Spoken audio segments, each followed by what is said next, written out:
I'm Emma, and I'm joined, as always, by my co-host, Jamie. Hey everyone! Whether you're walking, driving, or just relaxing with a cup of tea, we're so glad you pressed play. Today's topic might completely change how you think about fluency. Yes, because so many English learners feel stuck. You watch videos, listen to podcasts, study every day, but when it's your turn to speak, your mind suddenly goes blank. You know that feeling, right? You understand everything, but you can't say it. It feels like your thoughts are trapped behind a glass wall. Exactly. But today, we'll show you why that happens and how the secret to unlocking real fluency isn't speaking more, it's listening better. Part 1. The silent beginning. Let's start with a simple question. Which comes first, speaking or listening? It sounds obvious, but the answer can completely reshape how you learn English. Fluency always begins with the ear, not the mouth. That's right. You can't say what you've never truly heard. Trying to speak without listening deeply is like trying to sing a song you've never listened to. You're guessing the melody, and that's why it feels forced. Think about babies. They don't study grammar or memorize vocabulary. They spend months just listening to voices, tones, and rhythms before saying a single word. And when they finally speak, it sounds natural. Exactly. Their brain has already absorbed thousands of sound patterns. That's what adult learners often skip, the silent phase of deep listening. We live in a world of speed. Speak faster, learn faster. But real fluency begins in stillness, in quiet, patient listening. Part 2. The science of listening. When you listen with focus, your brain does something incredible. It begins to map the music of the language, the rhythm, melody, and flow. That's because listening activates not just the hearing center, but also the parts of your brain for emotion, memory, and even movement. When you hear someone say, "I ran through the rain," your brain feels it. Exactly. And here's something powerful. Your brain learns patterns before words. That's why when you hear phrases like, "you know what I mean," or "I was just thinking," your ear starts predicting what comes next. That's called chunk learning. You start recognizing whole groups of words, not single words. And that's how fluent speakers process English, not piece by piece, but in natural chunks. And here's another secret. Emotion helps memory. If a story or a podcast makes you feel something, laughter, surprise, connection, your brain remembers the vocabulary much longer. Exactly. That's why we say, don't just listen with your ears, listen with your heart. Part 3. The listening ladder. So, how do we train our ears like native speakers do? Let's build what we call the listening ladder. Yes, 5 steps to transform your listening from passive to powerful. Step 1. The surface listen. Just play the audio and let it flow. Don't pause. Don't translate, focus on feeling the tone. Step 2. The structure listen. Listen again. This time, notice how sentences are built, the rhythm, tense, and natural pauses. Step 3. The detail listen. Now, slow it down. Catch small expressions, phrasal verbs, or emotional cues. Step 4. The shadow listen. Try repeating short lines, not perfectly, but with emotion. Focus on rhythm and melody. Step 5. The deep listen. Reflect. What message did it give you? How did it make you feel? That reflection connects listening to long-term learning. This ladder trains your brain to listen in layers, meaning, sound, and emotion. Exactly. And when those layers connect, speaking becomes natural. You're not translating anymore. You're just responding. Part 4. Shadowing with silence. Most learners hear shadowing and think it means repeating fast, like an echo, but that's not real shadowing. True. Real shadowing begins with silence. When you hear a line, don't rush to repeat it. Pause, feel the words, let them breathe. It's like learning a song. You don't sing it the first time you hear it, you listen to the melody, you feel the rhythm. Only then you hum it, softly, naturally. Beautifully said. When you let silence exist between sentences, your brain processes pronunciation, emotion, and intention. That's when speaking stops feeling mechanical and starts feeling alive. Exactly. Silence isn't absence, it's absorption. Part 5. Building your daily ritual. Now let's talk about consistency, because no method works without it. Listening has to become a ritual, not just a task. Yes, a ritual is sacred, something you do with meaning, not pressure. It could be 10 minutes in the morning while making coffee or at night before bed.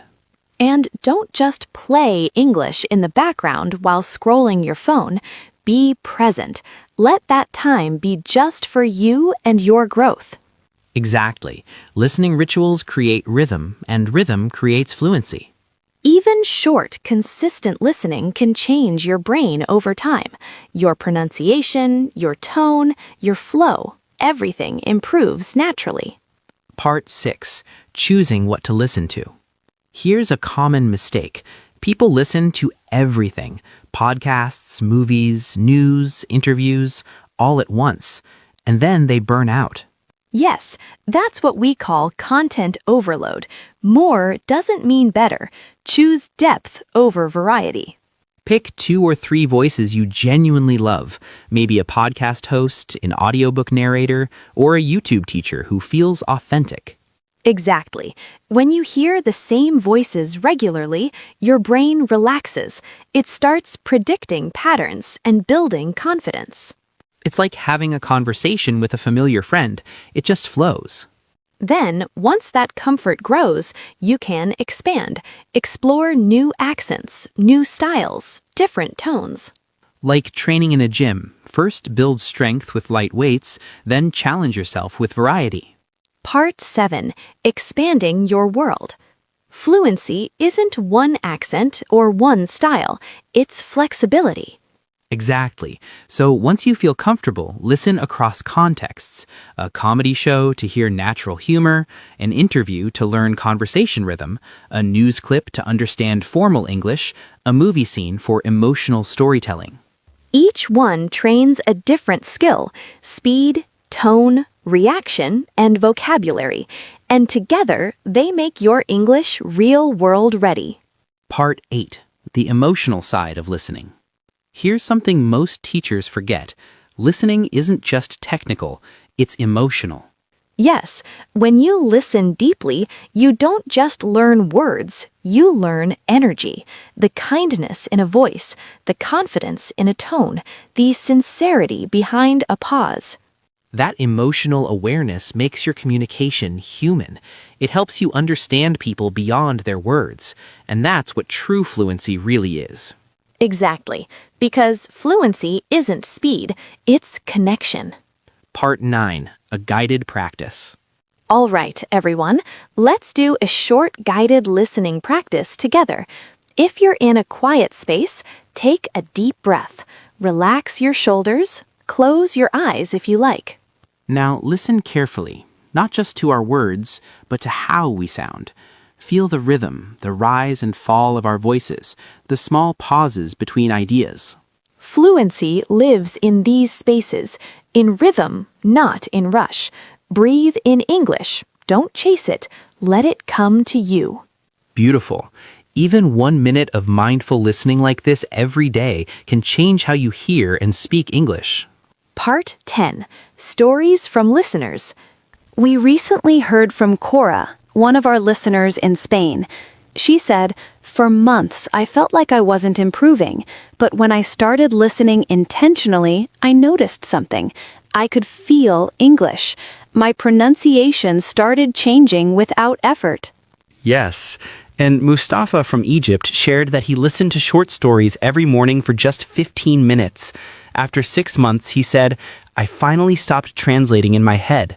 That's the power of consistent listening. It quietly rewires your brain. Part 11. Key takeaways. Let's summarize everything we've learned today. Fluency starts with the ear, not the mouth. Listen in layers, meaning, structure, emotion. Practice shadowing with silence first. Build a daily listening ritual. Choose content with intention, not overload. Expand your ears to different accents and tones. And most importantly, listen with your heart. Because listening isn't just hearing, it's understanding, connecting, and feeling. Part 12. Vocabulary breakdown. Let's pause and learn some of the useful words we used today. Underrate. To think something is less important than it is. You can say, many learners underrate how powerful listening can be. Overload. Too much information or activity. Listening to too many podcasts at once can cause content overload. Anchor. Something that keeps you steady and focused. Make your listening ritual your daily anchor. Curate. To carefully choose what's best.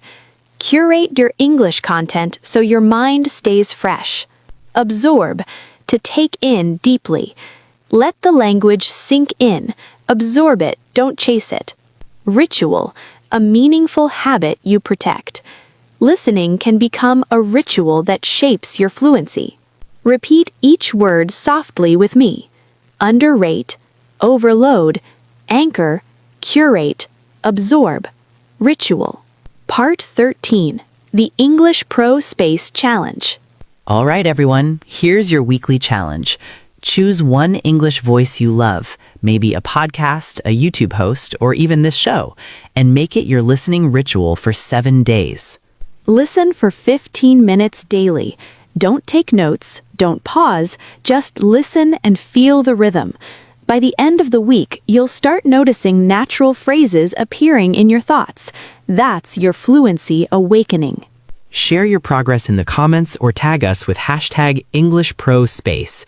We'd love to feature your journey. Thank you for spending your time with us today. And remember, fluency doesn't happen in one big moment. It grows quietly every time you listen with intention. If you enjoyed this episode, don't forget to like, share, and subscribe for more real English podcasts every week. This is Jamie and Emma from English Pro Space, reminding you, Keep listening, keep learning, and keep growing.